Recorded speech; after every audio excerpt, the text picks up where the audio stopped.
Prairie Hearts by Nathaniel Bishop. The golden prairie stretched endlessly under a warm, amber sun. Eliza Bennett sat on the small porch of her cabin, the hem of her dress brushing against her boots as she worked on a letter home to Boston. The words came slowly. How could she describe the frontier's raw beauty and its harshness to people who had never left the comforts of the city? She missed the smell of salt air and cobblestone streets but knew she had chosen this path. The little town of Prairie Bend had welcomed her as its schoolteacher 6 months earlier. Her days were filled with lessons, and her nights were spent alone, tending to her modest home. It wasn't the adventurous life she had imagined, but it was hers. As she set down her pen, the distant hum of a fiddle reached her ears. The annual harvest dance was that evening, and Eliza felt a pang of hesitation. She was still an outsider here, her refined Boston manners setting her apart from the rugged townsfolk. But the thought of the lively music and the promise of connection was enough to stir her curiosity. The barn was alive with the swirl of skirts and the sound of boots on the wooden floor. Eliza stood near the entrance, her pale blue dress simple but flattering, scanning the room for a familiar face. Clara Whitmore, the preacher's daughter, spotted her and waved her over. "Eliza, you came," Clara exclaimed. Before Eliza could respond, the barn door creaked open, and a hush fell over the crowd. A tall man stepped inside, his hat in hand. Dust clung to his boots, and his broad shoulders filled the doorway. "Who is that?" Eliza asked, unable to look away. "That's Samuel Cole," Clara whispered. "He has a ranch out by the Red River. Keeps to himself mostly." Samuel's gaze swept the room, stopping briefly on Eliza. Their eyes met, and her breath caught. Then he moved toward the back of the barn, disappearing into the crowd. Later that evening, as Eliza stepped outside for some air, she nearly collided with him. "Excuse me," she said, her cheeks flushing. "Don't apologize," he replied, his voice low and steady. "Enjoying the dance?"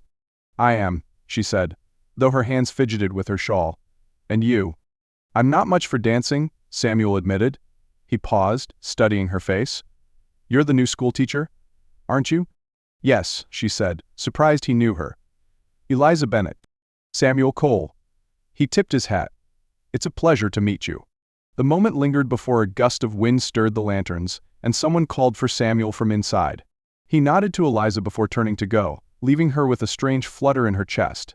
Over the weeks that followed, their paths crossed more often. Samuel was always polite but reserved, his words measured as though weighing each one carefully.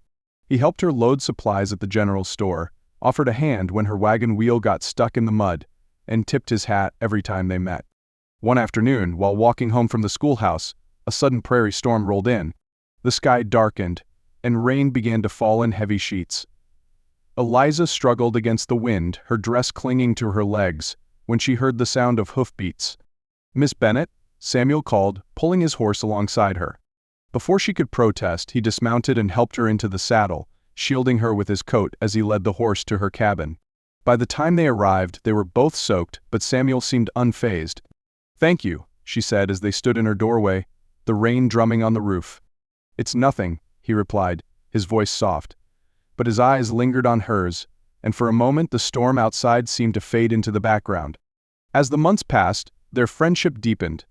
Samuel was a man of few words, but his actions spoke volumes. He repaired her fence when a storm blew it down, brought her firewood when the first frost arrived, and listened intently whenever she spoke. Yet he remained a mystery. One evening, as they walked along the riverbank, Eliza gathered the courage to ask, "Why did you come to Prairie Bend?" Samuel hesitated, his usual calm demeanor faltering. "I lost my family in a fire back in Missouri," he said quietly. "It was my fault. I left a lantern burning in the barn." Eliza's heart ached for him. "I'm so sorry." He nodded, staring at the water. "I came here to start over, but some things are hard to leave behind." "You've built a life here," she said gently. "That takes strength." He turned to her, his expression unreadable. "And meeting you has made it worth the effort." Her cheeks flushed, but she didn't look away. Winter arrived, bringing new challenges. Samuel's ranch was hit hard by a drought, and despite his efforts, many of his cattle perished. One evening, after weeks of watching him struggle, Eliza found him sitting on the porch of her cabin, his hat in his hands. "I can't ask you to stay," he said, his voice raw. "Not when I can barely keep my own head above water." Eliza knelt beside him, her hands covering his. "Samuel, I'm not here for the ranch or the cattle. I'm here for you." He looked at her, his blue eyes filled with doubt. "And you don't have to do this alone," she added. They faced the harsh winter together, their bond growing stronger with each shared burden. By spring, Samuel's fortunes began to improve, and the ranch began to recover. One morning, as they stood on the hill overlooking the land, Samuel took her hand. "I've spent so long running from my past," he said, "but you've shown me there's a future worth fighting for." Eliza smiled, her heart full. "Then let's face it together."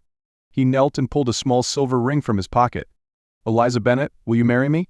Tears streamed down her cheeks as she nodded. "Yes, Samuel. 1,000 times yes." Their wedding was a simple affair, held under the wide prairie sky. The townsfolk gathered to celebrate, and even Clara teased Samuel about his dancing skills as he twirled Eliza under the lanterns. In the years that followed, Samuel and Eliza built a life filled with love and laughter. The prairie was still harsh, but together, they weathered every storm, their hearts forever bound by the land and each other.